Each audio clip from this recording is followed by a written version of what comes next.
Hello students, I am Ashraf Jamal. So I am here again to teach you computer science of class 8. So stay here with me. You will learn a lot of things and all the topics which I am going to deal will be very simple to you. It will be very easy. So I have prepared the slides. So I'll explain all these topics in a very simple way. So stay with me. So the first unit which I am going to deal is networking.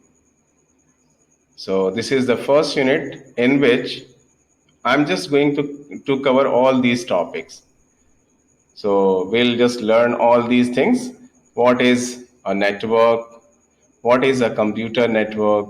The need of computer network, history of computer network, components of computer network, advantages and disadvantages, then communication medium, guided media, unguided media, network devices. So we'll just study all these topics in a very simple way. So the first topic is, what is a network? So network is a group of people. So if there are number of people, if they are connected to each other through some medium, so it will be called as network of people. So similarly, if there are number of companies and if all the companies are connected through some medium, so it will be called as network of companies. Similarly, if schools are there and if all the school branches are connected to each other through some medium, so it will be called as network of schools. So similarly, network of devices, if devices are connected through some medium, so it will be called as network of devices. Now, next topic is, what is a computer network? What is a computer network? And why do we create a computer network? So computer network is basically interconnection of independent computer or network devices connected through a communication link. If number of computers are kept and all the computers are independent, and if we connect all the computers with the help of communication link, so it will be a computer network. A computer network is formed with the help of communication link, connector, and network devices and set of communication protocols. Okay? So, computer network is formed so that we can communicate from one computer to another, we can share data, and lot of purposes can be solved. So need of computer network. Why do we create a computer network? Because we can have communication with other computer. If there are number of computers, we can have communication with other computer on the network. To share data and information. So we can share data, we can share information among other computers. To share resources, we can share various softwares, hardwares, and network. We can share documents, we can share any Word file, Excel file, or any other type of files. We can share softwares, audio, video, etc. And we can share printers also. So print, if there is a one printer and if we have number of computers and if we want to use the printer with all other computers, so what we have to do, we have to create a computer network, and if we connect that printer to the network, so that printer can be shared among all the computers. So similarly, we can share a camera, a drive, etc. To share network, internet also. If we have one internet connection and if we have created a network, we can share the internet connection as well. So this is the advantage. Why do we create a computer network? So we can understand with all these points. When you are using mobile phone and if you are not in the network, can you talk to anybody? No, because you are not in the network. Can you send some information on the WhatsApp group? No. So network is very important for communication, for sharing data and all these. So history of computer network. So this is a very small history of computer network. ARPANET, Advanced Research Projects Agency Network, was the first network that became the basis for the internet. The internet which we are using today is basically because of this ARPANET. This was the first network. ARPANET was developed under the direction of the US Advanced Research Projects Agency, ARPA, of the United States Department of Defense. It was based on packet switching technology, in which the whole message is divided in smaller parts and it is transferred to the computers. Development of ARPANET started in 1966 in US, and the first two nodes UCLA and SRI were connected, officially starting ARPANET in 1969. So it was the small history of computer network. Now components of computer network. What are the components? The first thing that is very important is message. The message you want to transfer from one device to another. So message can be some text, audio, video, images, etc. Next is sender. Sender is the device or machine or computer through which you are sending the message. Receiver. Receiver is the device on a network which receives the message. Transmission medium. Transmission medium is the medium or link through which data transfer takes place. It can be guided or unguided. It is of two types. One is guided, the other is unguided. And the last one is protocol. Protocol is basically a standard set of rules which makes the communication and data transfer possible. Without protocol, data transfer cannot be done, because protocol are the set of rules which governs data communication. So without protocol, data transmission cannot be done. Now advantages of computer network. So lot of advantages are there. As we have learned that without network or computer network, we cannot send information from one computer to another. We cannot have communication. Nowadays, means all these tasks like online classes we are taking with the help of this computer network. If there is no network, if students are not there in the network or the teacher is not in the network, so it is not possible to have an online class. So computer network is very important. It enhances communication and availability of information. Within no time, we can get all kind of information with the help of search engine. If you have internet connection, you can easily search information what you desire. Next point is it allows for more convenient resource sharing. Resource sharing is also a major objective of creating a computer network. Suppose if we have one printer and we want to use that printer among 10 computers, so we have to first create a network so that we can connect the printer to the network, then it can be shared so that everybody can use it.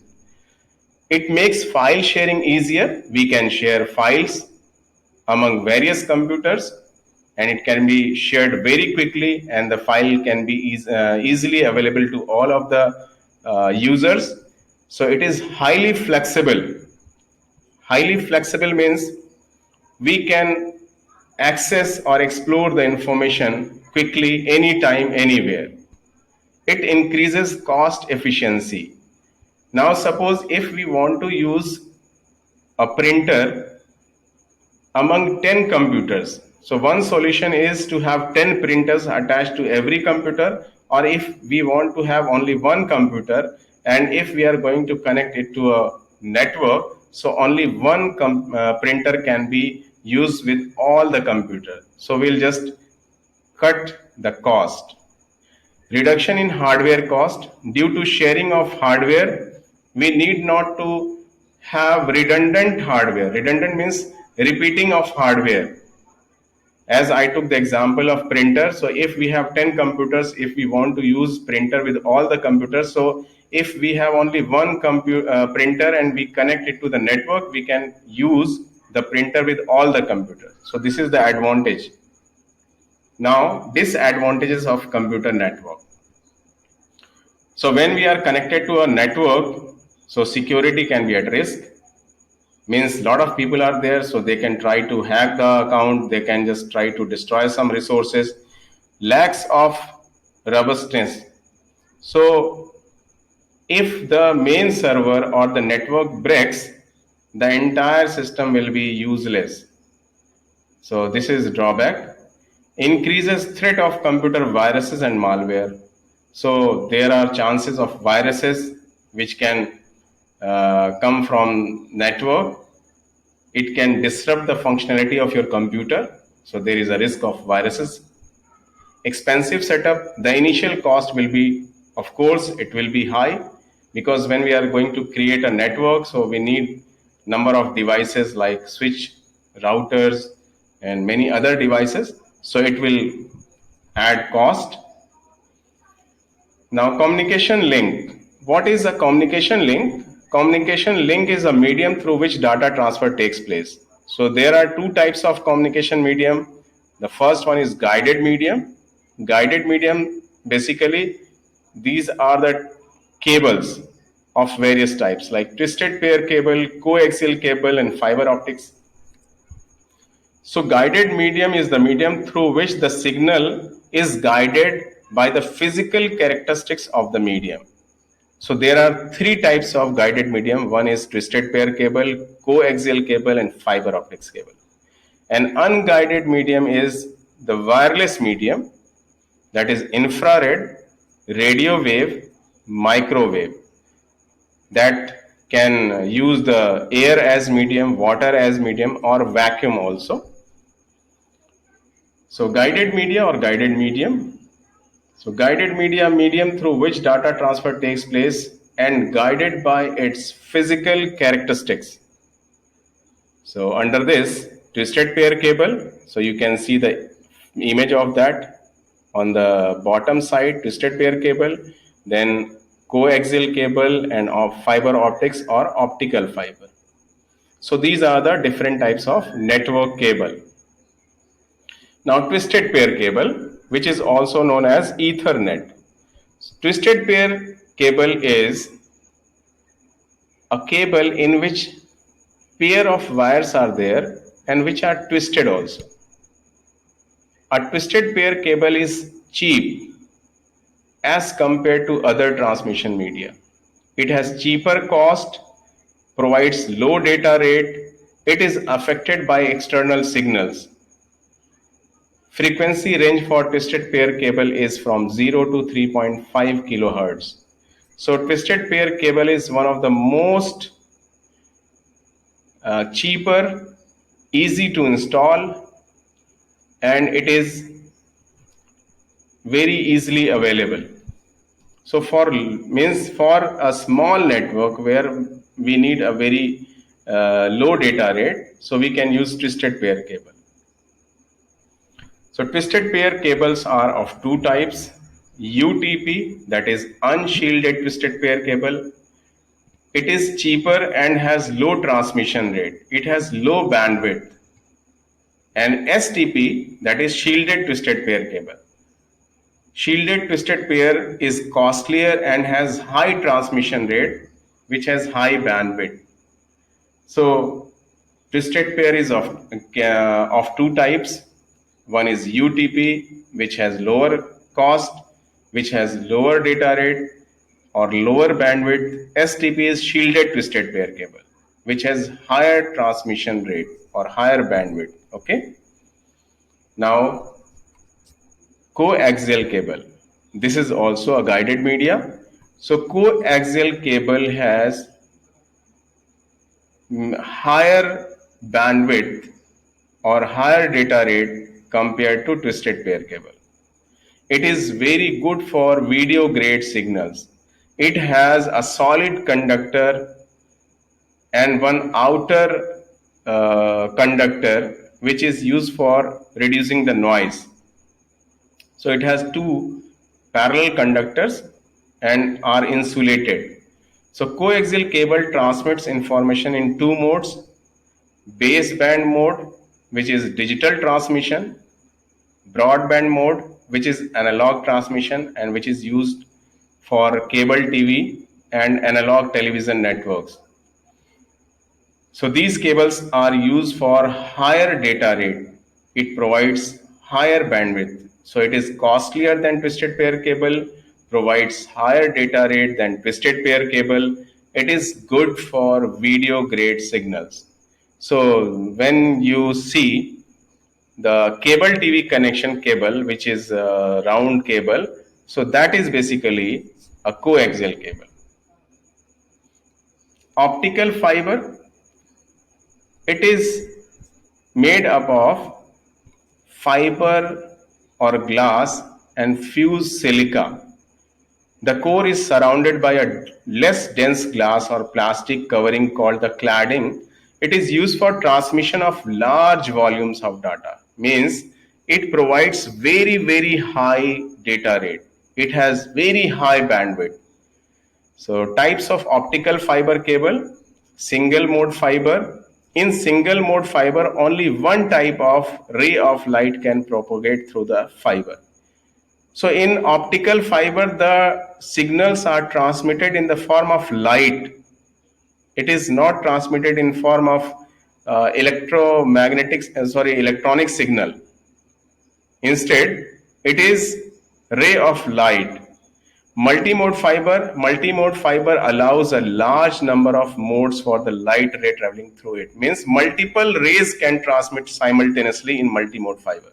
In single mode fiber, only one light ray can be transmitted. Unguided medium, which is wireless media. It is also referred to as wireless transmission media. No physical medium is required for the transmission of electromagnetic signals.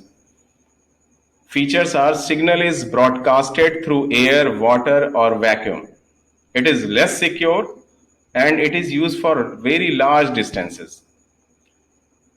So type of unguided medium: infrared, which is used for short distance; radio wave for medium; and microwave for longer distance. Infrared waves are used for very short distance communication. They cannot penetrate through obstacles, means it cannot cross the wall or any solid object. And the frequency of this media is 300 gigahertz to 400 terahertz.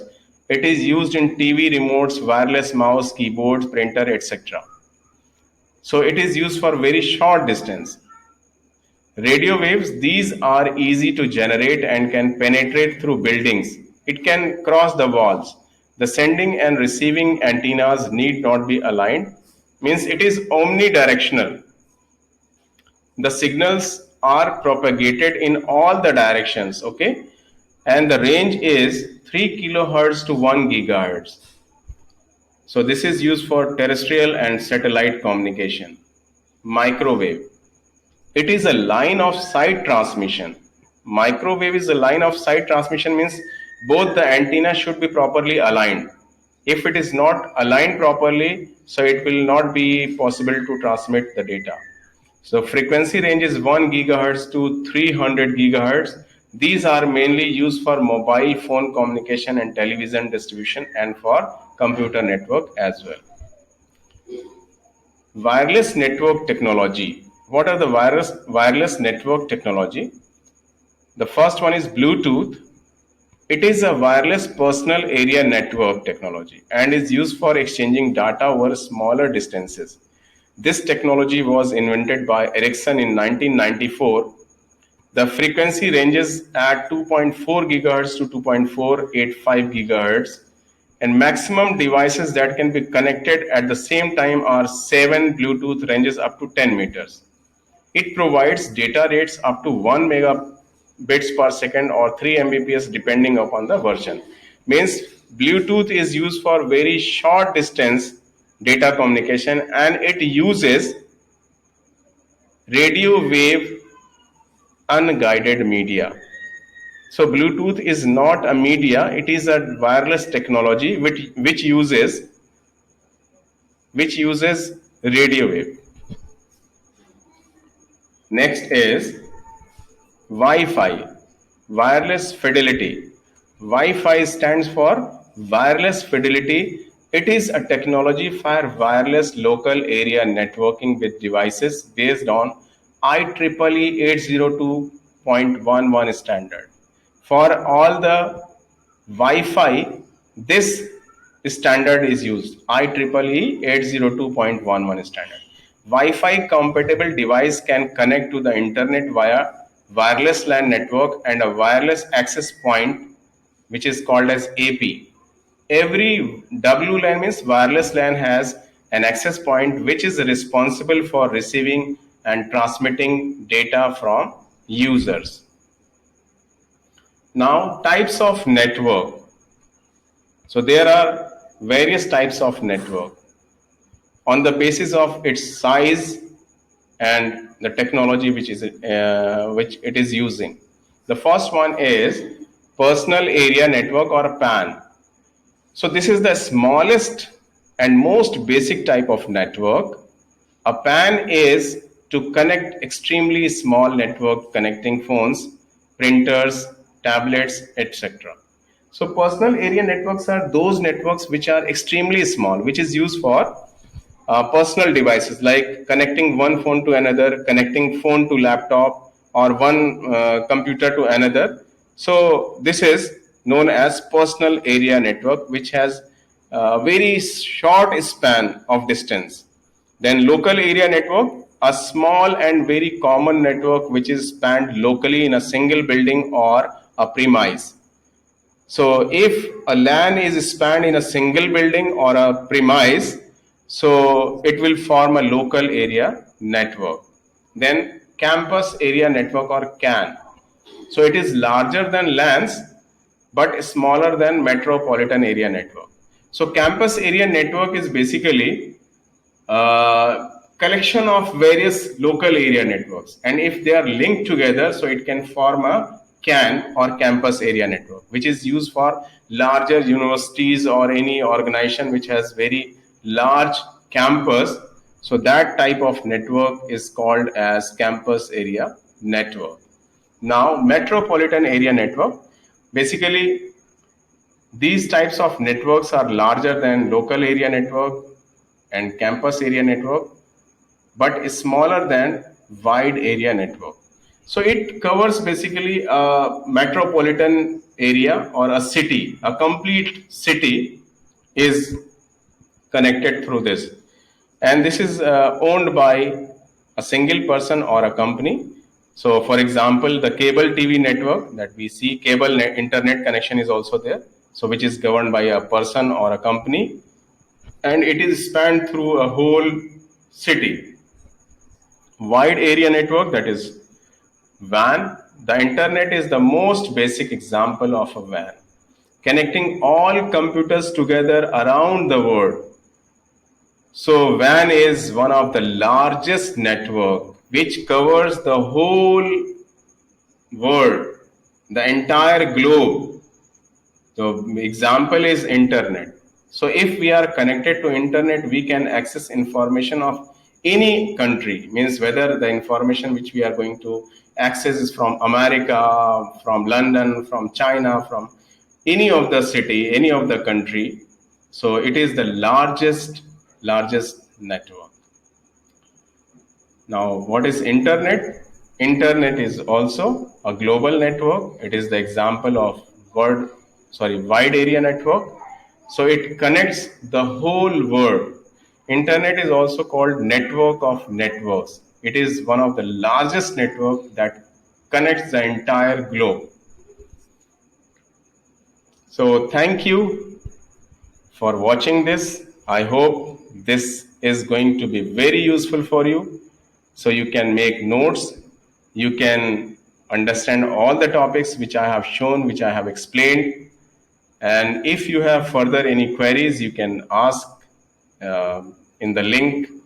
So this video I'm just going to upload on YouTube, and this will be very helpful resource for you. So watch it, subscribe it, and share it. So if you are going to subscribe it, so next video you can get very easily, and press the bell icon so that you will get the notification and all my new videos will be reached to you quickly. So thank you.